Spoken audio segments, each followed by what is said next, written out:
Je m'appelle Clara Weston et l'histoire que je m'apprête à partager avec vous a transformé ma vie d'une manière que je n'aurais jamais pu imaginer. Le 12 octobre 2020, je n'ai pas simplement frôlé la mort, j'ai en fait traversé le voile de la vie pendant 21 minutes et 37 secondes.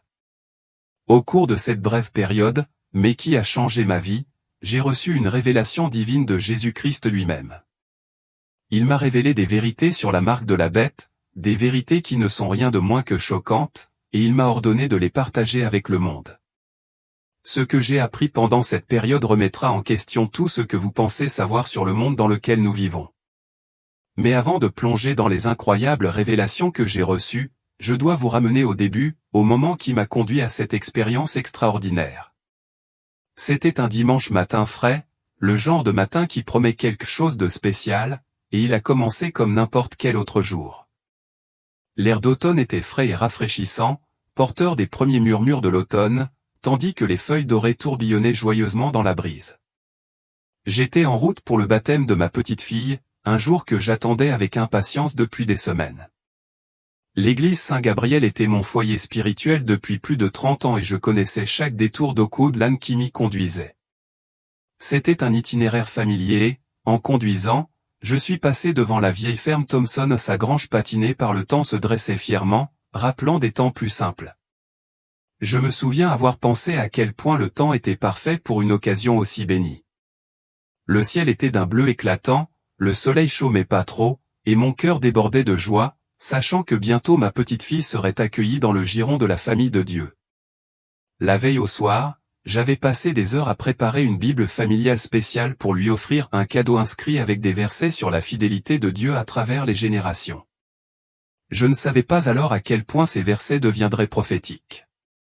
Le dernier souvenir précis que j'ai de cette matinée est un rapide coup d'œil à ma montre, à 9h17, j'ai remarqué que j'arriverais suffisamment tôt pour participer aux derniers préparatifs de la cérémonie. Puis, sans prévenir, tout a changé en un instant. J'ai appris plus tard qu'un conducteur ivre, qui était éveillé depuis plus de 24 heures, a dévié dans ma voie. L'impact a été dévastateur et, à ce moment-là, j'ai eu l'impression que ma vie était finie. Mais Dieu, dans sa sagesse infinie, avait un dessein divin même dans cette tragédie. Ce qui semblait être la fin était en fait un rendez-vous divin, un rendez-vous qui allait m'ouvrir les yeux sur des vérités concernant le monde dans lequel nous vivons, des vérités qui modifieront à jamais les choix que nous ferons à l'avenir. Le passage de la vie à la mort s'est produit si rapidement que j'ai eu l'impression que c'était comme un battement de cœur. Un instant, je serrais le volant, et l'instant d'après, je me suis retrouvé suspendu dans un espace au-dessus de la scène chaotique qui se déroulait sous moi. Je pouvais tout voir, 2 camions de pompiers et une ambulance, leurs phares clignotant dans la brume matinale. La scène semblait surréaliste, presque sortie d'un rêve. Mais ce qui m'a le plus frappé, c'était le silence étrange qui enveloppait tout. Ce n'était pas l'absence totale de son, mais plutôt un silence étouffé, comme si le monde sous moi était filtré à travers une vitre épaisse. J'ai regardé, presque détaché, les ambulanciers s'affairer frénétiquement sur ma voiture cabossée. Ils utilisaient les mâchoires de la vie pour ouvrir la portière côté conducteur, leurs actions étaient rapides et expérimentées, malgré l'urgence de la situation. De mon point de vue, je pouvais voir mon propre corps affalé sur le volant, et pourtant je ne ressentais aucun lien avec lui. C'était comme si je regardais la vie de quelqu'un d'autre se dérouler, comme si j'observais un film de la vie d'une autre personne. La tension artérielle chute. Il faut la sortir de là tout de suite, a crié l'un des ambulanciers, sa voix lointaine, comme si elle traversait l'eau. Je voulais les rassurer, leur faire savoir que j'allais bien, que je ne ressentais aucune douleur, aucune peur. En fait, j'ai ressenti une paix qui ne ressemblait à rien de ce que j'avais connu au cours de mes 63 ans de vie. La douleur constante dans mon genou gauche qui m'avait tourmenté pendant des décennies avait complètement disparu. Les lunettes de lecture dont j'avais toujours besoin n'étaient plus nécessaires. Je pouvais tout voir avec une clarté parfaite.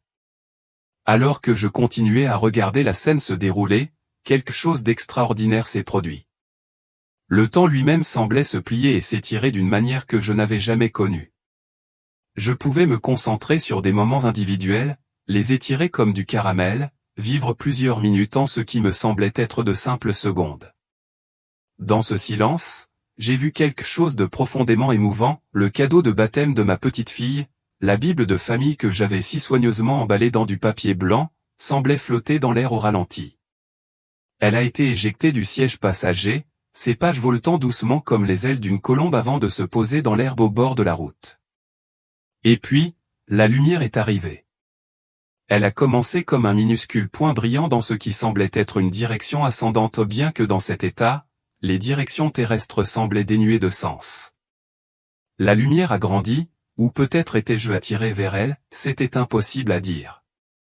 Mais cette lumière ne ressemblait à rien de ce que j'avais jamais connu. Elle avait de la substance, de la texture et, plus remarquablement, de la conscience. C'était comme si la lumière elle-même était vivante, me tendait la main, m'appelant à la maison. Ce qui a suivi était indescriptible. La lumière a formé un tunnel bien que l'appeler tunnel ne lui rende pas justice. Les murs, si on peut les appeler ainsi, étaient faits de lumière vivante, se déplaçant et coulant constamment dans des motifs qui semblaient communiquer un sens. C'était comme si l'essence même de la lumière essayait de me transmettre quelque chose qui transcendait les mots, transcendait le temps, transcendait tout ce que je pensais savoir. J'ai senti une profonde compréhension m'envahir, mais ce n'était pas sous forme de mots ou d'idées concrètes. C'était plutôt comme me souvenir de choses que j'avais toujours sues, mais que j'avais en quelque sorte oubliées pendant mon séjour sur Terre. Alors que je me déplaçais dans cet espace de lumière vivante, une présence à côté de moi a attiré mon attention. Bien que je n'avais pas de corps physique pour me tourner, j'ai instinctivement regardé et là, debout à côté de moi, se trouvait ma grand-mère, Clara. Elle était exactement comme à l'été 1958, lorsqu'elle m'avait appris à faire cuire son légendaire crumble aux pêches. Elle portait sa robe jaune préférée, ses cheveux argentés soigneusement attachés dans son chignon habituel, et ses yeux brillaient d'un mélange de sagesse, de chaleur et de cette pointe de malice espiègle que j'ai toujours adorée. « Grand-mère » ai-je essayé de dire, mais aucun mot ne sortit. Il n'était pas nécessaire. Elle m'a souri, et dans ce sourire se trouvaient tous les moments que nous avions partagés ensemble chaque soirée d'été passée à cuisiner dans sa cuisine, chaque histoire qu'elle m'avait racontée et chaque once d'amour qu'elle avait déversé en moi. Elle était plus jeune que moi, pleine d'énergie et de joie. Même si elle ne parlait pas, sa présence transmettait un message simple mais profond, tout est comme il se doit. Au fur et à mesure que nous avancions, d'autres présences ont commencé à apparaître, chacune étant une partie familière et chérie de ma vie. Mon amie d'enfance, Elisa, décédée d'une leucémie alors que nous n'avions que 12 ans. Mon père, de nouveau en bonne santé et fort, comme avant que le cancer ne l'emporte. Et puis, de manière inattendue, le petit Henri, mon premier petit enfant, qui n'avait vécu que quelques heures après sa naissance. Il n'apparaissait plus comme un bébé, mais comme un jeune homme rempli de lumière, rayonnant de joie et d'amour sans limite. Chacune de ces rencontres me semblait intemporelle, à la fois instantanée et éternelle, chacune ajoutant à ma certitude croissante que ce que je vivais était plus réel que tout ce que j'avais connu dans mon existence terrestre. Le voyage à travers le tunnel défiait toute compréhension terrestre. Nous nous déplacions sans bouger, voyagions sans distance et vivions le temps comme un flux continu et ininterrompu. Les couleurs qui m'entouraient ne ressemblaient à rien de ce que j'avais pu voir auparavant ou des nuances qui faisaient paraître pâles et limiter les arcs-en-ciel terrestres en comparaison. La musique remplissait chaque fibre de mon être, mais l'appeler musique ne lui rend pas justice. C'était le son de l'existence elle-même, la symphonie de la création, la forme la plus pure d'harmonie et d'amour. J'ai pris conscience de l'expansion de ma conscience, de l'ouverture de mon esprit à des souvenirs depuis longtemps oubliés. Pas seulement les événements eux-mêmes, mais aussi les sentiments, les sons et même les odeurs de moments tout au long de ma vie. Je me suis souvenu du goût sucré et réconfortant de la tarte à la citrouille de ma mère à Thanksgiving 1972. De la sensation exacte de tenir la main de mon mari pour la première fois à la foire d'État en 1985 et de la joie immense de tenir chacun de mes enfants pour la première fois. Ce n'étaient pas que des souvenirs, ils étaient présents, réels, tous coexistant dans un moment éternel. Alors que nous approchions de ce qui semblait être le bout du tunnel, la lumière est devenue encore plus intense.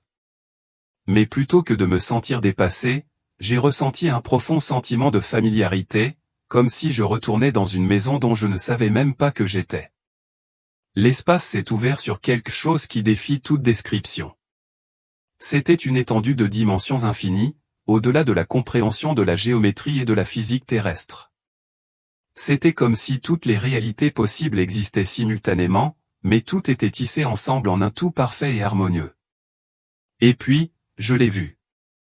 Là, debout devant moi, se tenait Jésus-Christ. Le mot « se tenait » ne rend pas justice à sa présence, il n'y avait aucune limite physique à lui dans ce royaume. Son essence remplissait tout, mais il était concentré, personnel et direct. Il apparaissait à la fois comme l'humble charpentier de Nazareth et comme le roi glorifié. Roi des rois, où son amour était si écrasant que, si j'avais été dans ma forme terrestre, il m'aurait entièrement consumé. Pourtant, ici dans cet espace, cela semblait naturel comme de l'air dans des poumons qui retenaient leur souffle depuis toute une vie. Son apparence changeait devant moi non pas comme une image vacillante, mais comme le déploiement d'une réalité infinie. Un instant, il était aussi humain que quiconque que j'avais jamais rencontré, avec des yeux remplis de compréhension et de compassion au-delà de toute mesure. L'instant d'après, il était pure lumière et énergie, plus brillant que 1000 soleils, mais tout à fait accessible.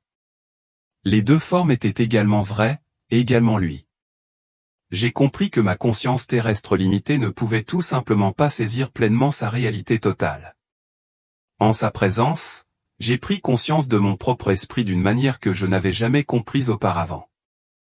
Je pouvais voir comment chaque choix que j'avais fait, chaque personne que j'avais touchée, chaque prière que j'avais prononcée, s'était tissé dans la trame de l'existence. Rien n'avait été gaspillé, rien n'avait été perdu. Même les plus petits actes de bonté avaient eu des répercussions que je n'aurais pas pu imaginer, touchant des personnes que je n'avais jamais connues, ayant un impact que je n'aurais pas pu imaginer. En même temps, j'ai pris conscience de manière aiguë des ombres projetées par mes propres échecs et mes propres peurs des moments où j'avais manqué des occasions de montrer mon amour ou de dire la vérité. Pourtant, même ces moments de faiblesse étaient enveloppés par son amour sans limiter, dans sa sagesse infinie, avait été tissé dans son plus grand dessein, une partie de la tapisserie de la rédemption. Maya a-t-il communiqué non pas par des mots, mais par une compréhension qui contournait entièrement le langage, atteignant au plus profond de mon âme. Ce dont tu es sur le point d'être témoin doit être partagé. Mes enfants doivent être avertis et préparés pour ce qui va arriver. Soudain, j'ai été submergé par une série de visions si vives et détaillées que notre réalité terrestre semblait n'être qu'une ombre en comparaison. Jésus m'a montré comment la mise en œuvre de la marque de la bête allait se dérouler, et c'était bien plus subtil et insidieux que ce que la plupart des gens, même de nombreux chrétiens, pouvaient imaginer. La tromperie serait si complexe et soigneusement orchestrée que peu de gens la reconnaîtraient pour ce qu'elle était vraiment. J'ai vu que les systèmes technologiques que nous avons aujourd'hui n'étaient que les premiers fondements, les monnaies numériques, l'identification biométrique, les scores de crédit social. Ce n'étaient que les premières étapes d'un plan beaucoup plus vaste et plus dangereux. La véritable marque serait bien plus complète. Elle combinerait le contrôle économique, social et spirituel d'une manière qui rendrait la résistance non seulement difficile, mais presque absurde. Les gens seraient amenés à croire que résister au système équivaudrait à résister à l'avenir lui-même. Jésus m'a montré comment ce nouveau système serait commercialisé comme la réponse aux défis les plus urgents de l'humanité, la pauvreté, le changement climatique, les inégalités et même les conflits mondiaux. Il promettrait un monde d'unité et de paix, un système qui assurerait une répartition équitable des ressources, un accès universel aux services essentiels et la paix entre les nations. La tromperie serait si convaincante que même de nombreux chefs religieux la préconiseraient, croyant qu'il s'agit d'une forme de progrès. J'ai vu l'essor de l'intelligence artificielle et de l'informatique quantique, évoluant pour créer un système de surveillance et de contrôle total. Mais ces technologies n'étaient pas la marque, ou elles n'étaient que les outils qui permettraient sa mise en œuvre. La véritable marque impliquerait une décision consciente, un serment d'allégeance à l'antéchrist et un rejet de la souveraineté de Dieu. Ce qui m'a le plus frappé, c'est la pression sociale écrasante qui serait exercée pour forcer les gens à se conformer. Ceux qui refuseraient la marque seraient qualifiés d'extrémistes, de théoriciens du complot et d'ennemis du progrès. Les médias inonderaient la société d'histoires de personnes dont la vie aurait été ruinée parce qu'elles refusaient d'adhérer au nouveau système. Des familles seraient déchirées par la pression exercée par les proches, leur disant qu'accepter la marque était le seul choix rationnel. On m'a montré des événements précis qui conduiraient à la mise en œuvre de la marque, des crises économiques mondiales, des catastrophes environnementales dévastatrices et des troubles sociaux généralisés. Ces catastrophes créeraient un tel chaos que les gens imploreraient désespérément une solution en n'importe laquelle. Lorsque le nouveau système serait finalement révélé, il semblerait être la réponse à leurs prières, mais l'accepter signifierait vendre son âme. J'ai également vu comment des réseaux clandestins de croyants émergeraient, se soutenant mutuellement pendant la persécution. Ces communautés ne seraient pas fondées sur la peur, mais sur l'amour, la foi et le soutien mutuel. Ils trouveraient des moyens créatifs de vivre en dehors du système, même s'ils seraient obligés de vivre comme des parias, déconnectés de la société dominante. Puis, Jésus a révélé quelque chose qui m'a brisé le cœur. J'ai vu des visages familiers ou des chrétiens fidèles qui avaient fréquenté l'église toute leur vie accepter la marque parce qu'ils ne s'étaient pas préparés spirituellement. Ils s'étaient tellement concentrés sur la préparation physique ou sur le stockage de nourriture, sur la sécurité, mais ils avaient négligé de développer le discernement spirituel nécessaire pour reconnaître la tromperie pour ce qu'elle était vraiment. Ils n'avaient pas réussi à fortifier leur cœur et leur esprit contre l'épreuve à venir. La vision s'est alors déplacée vers les événements actuels qui correspondaient à l'avenir dont j'étais témoin. J'ai vu comment la pandémie avait accéléré le passage au système numérique et normalisé l'idée de prouver son statut pour participer à la société. J'ai vu comment les médias sociaux conditionnaient les gens à accepter une surveillance, un suivi et une notation sociale constant. Ce n'était pas la marque en elle-même, mais il posait les bases, entraînant les gens à accepter ce qui allait arriver. Jésus a souligné que même si la technologie jouerait un rôle crucial dans l'application de la marque, la décision elle-même serait profondément spirituelle. Elle nécessiterait de reconnaître explicitement l'Antéchrist comme Seigneur, tout en rejetant simultanément Jésus-Christ. Il n'y aurait pas d'acceptation accidentelle de la marque. Personne ne pourrait être contraint ou manipulé à l'accepter. Il faudrait une décision consciente et délibérée de choisir le confort et la sécurité temporaire plutôt que le salut éternel. J'ai vu comment certains croyants seraient appelés au martyre, tandis que d'autres bénéficieraient d'une protection et d'une protection surnaturelle. Chaque personne aurait un rôle unique à jouer dans le plan de Dieu, et il leur accorderait la grâce de suivre le chemin qu'il avait choisi pour eux. La vision culmina dans une scène du retour du Christ et de sa victoire ultime. Bien que le moment de la marque fût terrible, il serait bref dans l'étendue de l'éternité. Jésus a souligné que son retour était inévitable et que ceux qui resteraient fidèles seraient justifiés et récompensés d'une manière inimaginable. Alors que je me sentais arraché à cette révélation divine. De retour dans mon corps, j'ai été submergé par un sentiment d'urgence, comme si chaque fibre de mon être avait été touchée par une mission divine. Les médecins m'ont dit plus tard que j'étais cliniquement mort depuis 21 minutes et 37 secondes. Mais au fond de mon âme, je savais que le temps avait été ordonné, chaque seconde ayant une signification profonde. Chaque instant avait été nécessaire pour recevoir l'avertissement que j'étais destiné à partager avec le monde. Depuis ce jour fatidique, j'ai été témoin du déroulement rapide des événements que Jésus m'a montrés. La poussée incessante vers les systèmes d'identité numérique, la pression croissante pour se conformer à de nouvelles idéologies et le conditionnement subtil de la société à accepter un contrôle de plus en plus grand sur chaque aspect de la vie, tout cela se déroule exactement comme il l'a révélé. Je partage ce témoignage non pas pour semer la peur, mais pour susciter un sentiment de préparation et une foi inébranlable. Jésus m'a clairement fait comprendre que même si la route à venir serait semée d'embûches, il n'abandonnerait jamais ceux qui restent fidèles. Sa grâce serait plus que suffisante pour surmonter les difficultés à venir. La marque de la bête approche en effet, mais le retour glorieux du Christ aussi. C'est le moment de nous préparer spirituellement, mentalement et pratiquement aux épreuves à venir. Que ce témoignage serve à renforcer votre foi et votre détermination, afin que vous puissiez tenir ferme et inébranlable, quels que soient les défis qui vous attendent.